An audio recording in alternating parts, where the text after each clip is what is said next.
Hi friends, it's Laurie here from Lemon Yoga and welcome to day 13 of our 31-day yoga challenge for POTS UK.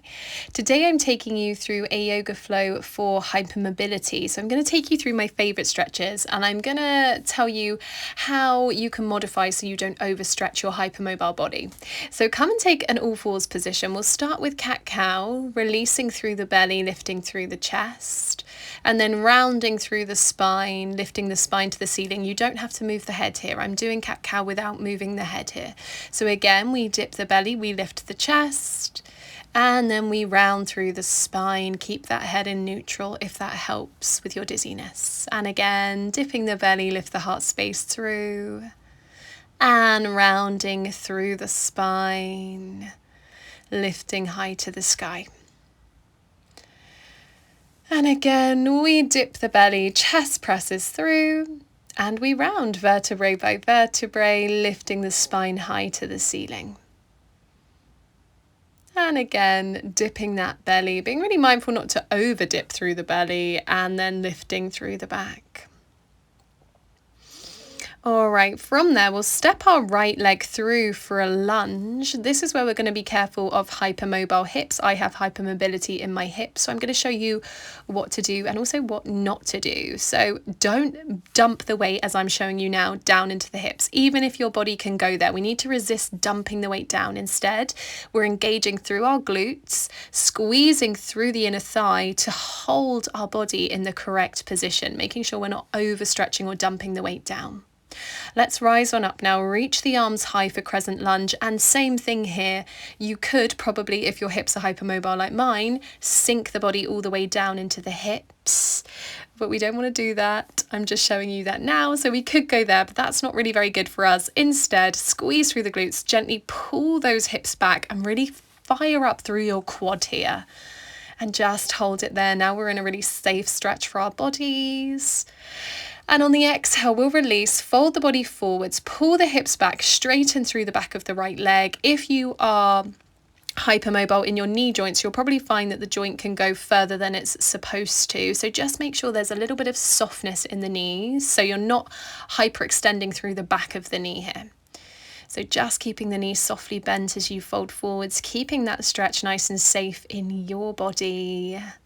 Breathing in and out, letting yourself melt into the pose.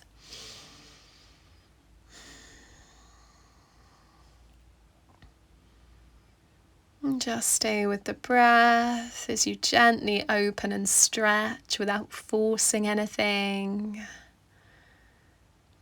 And we'll roll the body forwards. Walk those hands to the inside so you can press that right foot back through all fours, and we can go again on the other side. So now we know what we're doing. We'll step that left foot through. We're going to be really mindful of our hips, not overstretching. I'm just showing you what it's like to dump the weight down and let go, and then showing you now how to pull those hips back, fire up through the glutes, fire up through the inner thigh to make sure your low lunge is nice and safe for you and your body. Keep lifting the chest forwards, finding length through the spine here. Breathe, deep breaths in and out. And reaching the arms up high, we find our crescent lunge. Keep a kind of boxy position with the hips. Avoid pressing that weight down or just sinking the hips and not holding the weight, just as I'm showing you now. Pull the weight back, squeeze through the glutes, and fire up through your quad here by really pressing into your front foot. You want to really activate and power through that left foot to the ground. Keep lifting the heart space forwards. Gently draw the shoulders back and release. Folding forwards, hips swing back. We straighten through the back of the left leg. And if you do have hypermobility in the knee there, you know you can go beyond the joint, just softening into your knee as you fold down. Breathing some space all the way through the back of the leg, keeping that soft bend through the knee. Breathing in and out. Breathing in and out.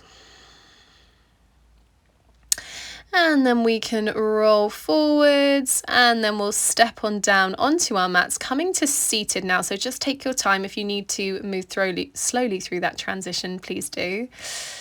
And then when you're ready, we're reaching the left arm all the way up and over into a side bend.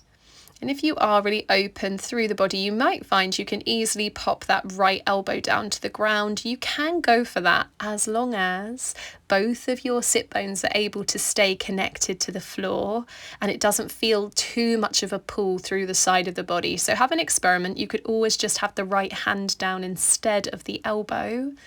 And just make sure both of your sit bones are connected to the ground as you stretch and breathe and open. Releasing, rising on up, we'll go the other side when you're ready. The right arm reaching, sweeping up and over, maybe popping the left elbow down or maybe resting on the hand and just being mindful, are both sit bones down on the ground? Does it feel too much of a pull through the side of the body? And adjusting as you need to. And you can always drop the top arm down, let it rest behind you on the opposite hip if you don't like having the limbs out long. We'll rise on up now, back through center, reach arms high, hands meet, exhale to your heart space.